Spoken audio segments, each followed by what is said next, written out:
Hi everyone, welcome to Infobuddy. మనం ఈ వీడియోలో కాంపిటేటివ్ ఎగ్జామ్స్లో సక్సీడ్ అవ్వకపోవడానికి వేరియస్ ఆస్పెక్ట్స్ ఏంటి. చాలా మంది ఎగ్జామ్ ప్రిపరేషన్ అయితే బాగా అవుతారు కానీ కాంపిటేటివ్ ఎగ్జామ్స్ని త్రూ కాలేరు అనమాట. సో వాళ్ళు సబ్జెక్ట్లో గ్రిప్ ఉన్నప్పటికీ ఎగ్జామ్ పాయింట్ ఆఫ్ వచ్చేసరికి ఫెయిల్ అవ్వడం జరుగుతుంది. సో దానికి సంబంధించి మన ప్రిపరేషన్ స్ట్రాటజీ అనేది ఎలా ఉండాలి, యాక్షన్ ప్లాన్ ఏంటి, మనం ఏ విధంగా చదివితే కాంపిటేటివ్ ఎగ్జామ్స్లో త్రూ అవ్వగలుగుతాము, మంచి జాబ్ సాధించగలుగుతాము అనేది మనం ఈ వీడియోలో తెలుసుకుందాం. ముందుగా understanding the exam format and requirements. So first మనం చేయాల్సింది ఏంటి అంటే ఎగ్జామ్ ఫార్మేట్ అనేది ఎలా ఉంటుంది. సో చాలామంది ఏంటి అంటే సబ్జెక్ట్ నాకు వచ్చుగా అన్న ఇదితో ఉంటారు, కానీ మనకు కావాల్సింది ఏంటి అంటే exam format. So exam format ఏ విధంగా ఉంటుంది, దానికి సంబంధించినటువంటి రిక్వైర్మెంట్స్ అంటే ఏంటి అంటే ముందు understanding the exam structure. So మనకిప్పుడు 100 మార్క్స్‌కి ఎగ్జామ్ ఉందనుకో, డిఫరెంట్ సెక్షన్స్ ఉంటాయి దానిలో. సో ఈచ్ సెక్షన్‌లో ఏ సబ్జెక్ట్‌లో ఏ కంటెంట్‌లోంచి ఎక్కువ క్వెషన్స్ వస్తున్నాయి, ఏంటి అనేది మనం ముందు ప్రైమరీగా దాని మీద ఒక గ్రిప్ తెచ్చుకోవాలి.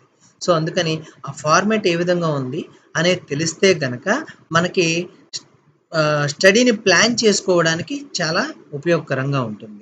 అదేవిధంగా మనకున్న షార్ట్ టైంని కూడా ఎఫిషియెంట్‌గా ఎలా యూజ్ చేసుకోవచ్చు అనేది కూడా మనకి ఆ ఎగ్జామ్ స్ట్రక్చర్‌ని అర్థం చేసుకోవడంలో ఉంటుంది. నెక్స్ట్ ఇచ్చినటువంటి క్వెషన్స్ అంటే మనకి ఎగ్జామ్స్‌లో ఏ విధంగా క్వెషన్స్ వస్తాయి, క్వెషన్స్ ఏ విధంగా వస్తాయి అనేది మనము గనక ముందే అసెస్ చేసుకుంటే మనకి దానికి తగ్గట్టుగా మన ప్రిపరేషన్‌ని ప్రిపేర్ చేసుకోవచ్చు. Next weightage of different sections, ఇది చాలా ఇంపార్టెంట్. సో ఏంటి అంటే కొంతమంది మ్యాథ్సే తీసుకుందాం మనము. దానిలో కొన్ని టాపిక్స్ ఉంటాయి. టైమ్ అండ్ డిస్టెన్స్ గానీ, టైమ్ అండ్ వర్క్ గానీ, పర్సెంటేజెస్ కానీ. సో దీనిలో నుంచి మనకి ఏ ఏ టాపిక్‌లో, ఏ ఏ టాపిక్‌లో ఎంత వెయిటేజ్ ఆఫ్ క్వెషన్స్ వస్తున్నాయి. ఇప్పుడు సపోజ్ టైమ్ అండ్ వర్క్‌ని తీసుకుంటే దానిలో 2 క్వెషన్స్ ఇచ్చారనుకోండి. పర్సెంటేజ్‌లో 1 క్వెషన్ ఇచ్చారనుకో. సో మనం దానికి తగ్గట్టుగా ఇప్పుడు ప్రిపేర్ అయ్యేది దీనికి హాఫ్ అన్ అవర్ ప్రిపేర్ అయితే దానికి ఒక 20 మినిట్స్ ప్రిపేర్ అవుతాం. సో ఆ విధంగా వెయిటేజ్‌ని బట్టి మన యొక్క ప్రిపరేషన్ అనేది కూడా మనము పోర్ట్రేట్ చేసుకోవాలి చక్కగా. సో మన ప్రయారిటీని వెయిటేజ్‌కి ఎక్కువ వెయిటేజ్ ఉన్నవాటికి ఎక్కువ ప్రయారిటీ ఇచ్చుకొని, తక్కువ వెయిటేజ్ ఉన్నవాటికి తక్కువ ప్రయారిటీ ఇచ్చుకుంటా వెళ్తా ఉండాలి. సపోజ్ మ్యాథ్స్ సెక్షన్‌కి 30 మార్క్స్ ఇచ్చి జనరల్ అవేర్‌నెస్ 15 మార్క్స్ ఇచ్చారనుకోండి. సో మ్యాథ్స్ 4 అవర్స్ కష్టపడుతుంటే జనరల్ అవేర్‌నెస్‌కి ఒక టైమ్ షెడ్యూల్‌లో ఒక 2 అవర్స్ చేసుకుందాం. ఒకవేళ మీరు మ్యాథ్స్ బ్యాక్‌గ్రౌండ్ నుండి వచ్చి మ్యాథ్స్ గనక మీరు బాగా చేయగలుగుతున్నారనుకోండి, జనరల్ అవేర్‌నెస్ నాకు అంత టచ్ లేదనుకుంటే, సో ఈ మ్యాథ్స్ పోర్షన్‌ని అంటే 4 అవర్స్ నుంచి దాన్ని 2 అవర్స్ తగ్గించుకొని జనరల్ అవేర్‌నెస్‌ని 1 అవర్ పెంచుకోవచ్చు. సో ఈ విధంగా మనము ఒక ఒక ప్యాటర్న్‌లో గనక మనకి ప్లాన్ యేసుకుంటే మనకి ఖచ్చితంగా కాంపిటేటివ్ ఎగ్జామ్‌లో మనము త్రూ అవ్వగలుగుతాం. ఈ టైమ్ మేనేజ్‌మెంట్ అనేది చాలా చాలా ఇంపార్టెంట్. కొంతమంది అసలు ఫస్ట్ నుంచి వాడేం చదవకపోయినా ఇచ్చినటువంటి నోటిఫికేషన్ పడిన దగ్గర నుంచి ప్రిపేర్ అయిపోయి ఎగ్జామ్ క్రాక్ చేసేస్తూ ఉంటారు. మనం ఈ సివిల్ సర్వీసెస్ ఎగ్జామ్ గాని, సో నేను ఇన్ని గంటలు చదివినా కూడా నాకు రాలేదు. వాడు జస్ట్ 5-6 అవర్స్ చదివారు. కానీ వాళ్ళు త్రూ అయిపోగలిగారంటే ఏం లేదు. జస్ట్ టైమ్ మేనేజ్ చేసుకున్నారు వాళ్ళు. వాళ్ళ యొక్క ప్రిపరేషన్ స్ట్రాటజీని చాలా చక్కగా ప్లాన్ చేసుకున్నారు.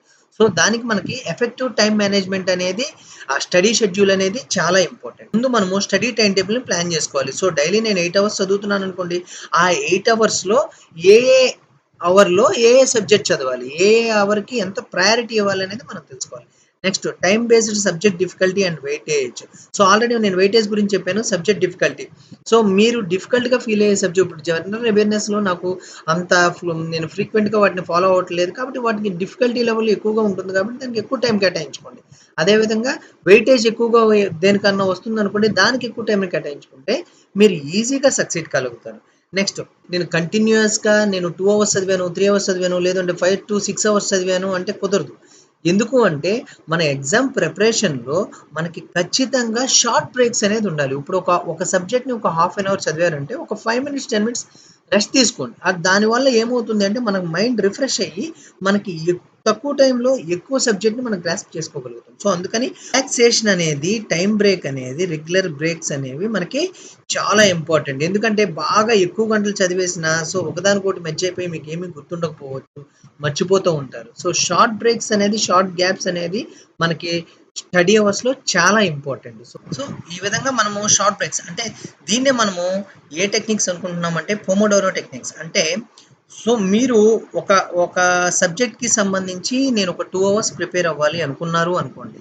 సో ఈ 2 అవర్స్‌ని మీరు కంటిన్యూయస్‌గా ఒక హాఫ్ అన్ అవర్ చదువుకొని నెక్స్ట్ ఒక 5 మినిట్స్ బ్రేక్ ఇచ్చుకొని, నెక్స్ట్ ఒక హాఫ్ అన్ అవర్ చదువుకొని, నెక్స్ట్ మరలా ఒక 5 మినిట్స్ బ్రేక్‌తో అట్లా ఒక మీ సెషన్‌ని ఫినిష్ చేసుకొని, తర్వాత లాంగ్ బ్రేక్ తీసుకోండి. అంటే ఒక హాఫ్ అన్ అవర్ తీసేసుకోండి బ్రేక్. తర్వాత మరలా రిపీట్ చేసుకోండి. సో, దీనివల్ల ఏంటి అంటే ఎఫెక్టివ్ టైమ్ మేనేజ్‌మెంట్. సో, ఖచ్చితంగా మీరు ఇచ్చిన టైంలో మీరనుకున్న సబ్జెక్ట్‌ని ఈజీగా ప్రిపేర్ అయిపోగలుగుతారు. పోమోడోరో టెక్నిక్ అనేది కూడా మనం ఎగ్జామ్ ప్రిపరేషన్ స్ట్రాటజీలో ఉపయోగించుకుంటే బెటర్ రిజల్ట్ అనేది కంపల్సరీగా మనకు ఉండడం జరుగుతుంది. Next approaching multiple choice questions. అంటే మన కాంపిటేటివ్ ఎగ్జామ్స్‌లో మల్టిపుల్ చాయిస్ క్వెషన్సే ఉంటాయి కాబట్టి సో, మీరు ఫస్ట్ ఇచ్చిన క్వెషన్‌ని ఏం చేయాలి అంటే ఎగ్జామ్‌లోకెళ్ళిన తర్వాత ఇచ్చిన క్వెషన్ ఏం చేయాలి అంటే థరోగా రీడ్ చేయాలి ఫస్ట్. కొంచెం టైం పట్టినా కూడా అర్థం చేసుకోగలగాలి. అంటే థరోగా ఫస్ట్ దాన్ని రీడ్ చేయాలి.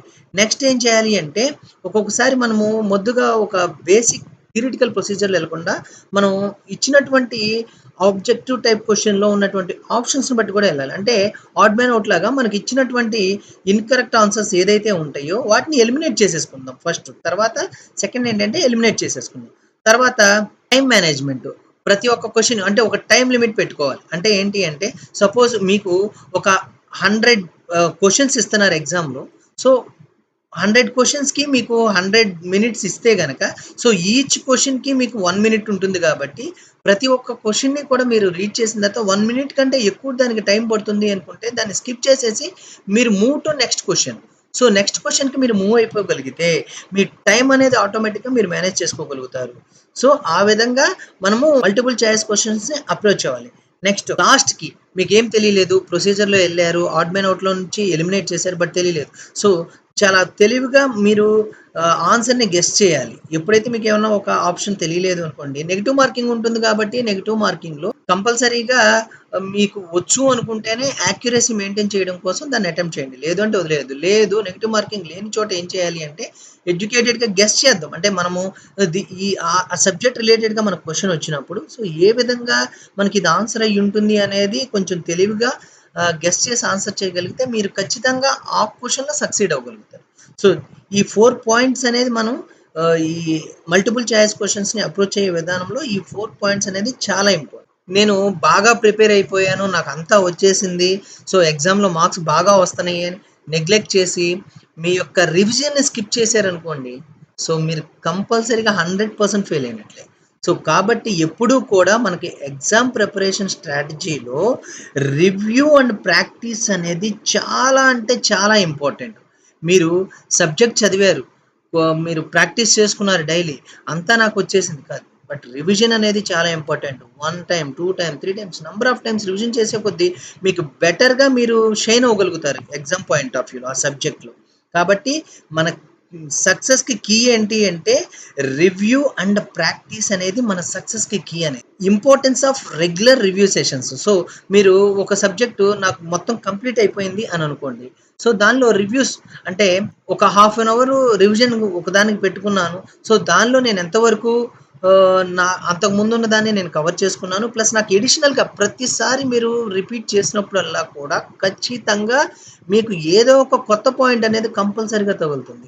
సో, నా ప్రాక్టికల్ ఎక్స్‌పీరియన్స్ ఏంటి అంటే, నేను రివిజన్ చేసిన ప్రతిసారి ఒక విధంగా నేను షైన్ అవ్వగలుగుతూ వచ్చాను.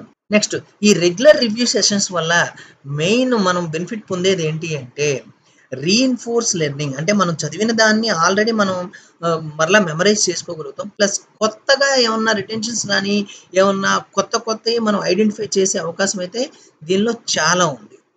నెక్స్ట్ సో, ఇది మనం తర్వాత చెప్పుకుందాం. ప్రీవియస్ ఇయర్ క్వెషన్స్ అనేది చాలా చాలా ఇంపార్టెంట్. ఫస్ట్ దాన్ని బట్టి మన ప్రిపరేషన్ అనేది స్టార్ట్ అయితే, మనం ఖచ్చితంగా కాంపిటేటివ్ ఎగ్జామ్స్‌లో సక్సీడ్ అవ్వగలుగుతాం. Next self assessment and identifying weak areas.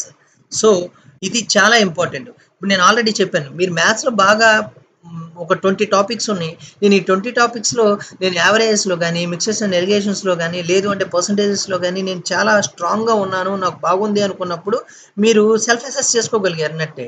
దానిలో నాకు కొంచెం time and work and time and distance ఇలాంటి వాటిలో నేను కొంచెం ఎక్కువ ఎఫర్ట్ పెట్టాలి అని అనుకున్నప్పుడు దాన్నే సెల్ఫ్ అసెస్మెంట్ అంటారు. సో, అంటే ఏంటి అంటే మీరు దేనిలో అయితే వీక్‌గా ఉన్నారో అంటే ఒక సబ్జెక్ట్‌లో ఒక టాపిక్‌లో అయినా అవ్వచ్చు. లేదు అంటే అమాంగ్ 4 డిఫరెంట్ సబ్జెక్ట్స్‌లో ఏ సబ్జెక్ట్‌లో మీరు వీక్‌గా ఉన్నారు? ఏ సబ్జెక్ట్‌లో స్ట్రాంగ్‌గా ఉన్నారు అనేది మీరు అసెస్ చేసుకోగలగాలి. సో, సో, ఈ విధంగా మీరు అసెస్ చేసుకోగలిగితే మనకి ఖచ్చితంగా ఈ కాంపిటీటివ్ ఎగ్జామ్స్‌లో సక్సీడ్ అవ్వగలుగుతాం. So, coming to previous years questions. So, మనం ఏదైనా ఒక ఎగ్జామ్‌కి ప్రిపేర్ అయ్యే ముందు ప్రీవియస్ ఇయర్ క్వెషన్స్ అనేది కంపల్సరీగా మనం ఫాలో అవ్వాలి. అంటే ఫస్ట్ ప్రయారిటీ మనం ప్రీవియస్ ఇయర్స్ క్వెషన్స్‌కి ఇచ్చుకుంటే, సో, దీనివల్ల ఏంటి అంటే మనకి సబ్జెక్ట్‌కున్న వెయిటేజ్ తెలుస్తది. టాపిక్‌కున్న వెయిటేజ్ తెలుస్తది. ప్లస్ ఇచ్చినటువంటి క్వెషన్‌ను ఏ స్టాండర్డ్‌లో ఇచ్చారు. అంటే ఈజీగా ఉందా? మోడరేట్‌గా ఉందా? డిఫికల్ట్ లెవెల్‌లో ఉందా? సో, ఇవన్నీ కూడా మనము దేని నుంచి అసెస్ చేయగలుగుతాము అంటే ప్రీవియస్ ఇయర్స్ క్వెషన్స్ నుంచి మాత్రమే అసెస్ చేయగలుగుతాము.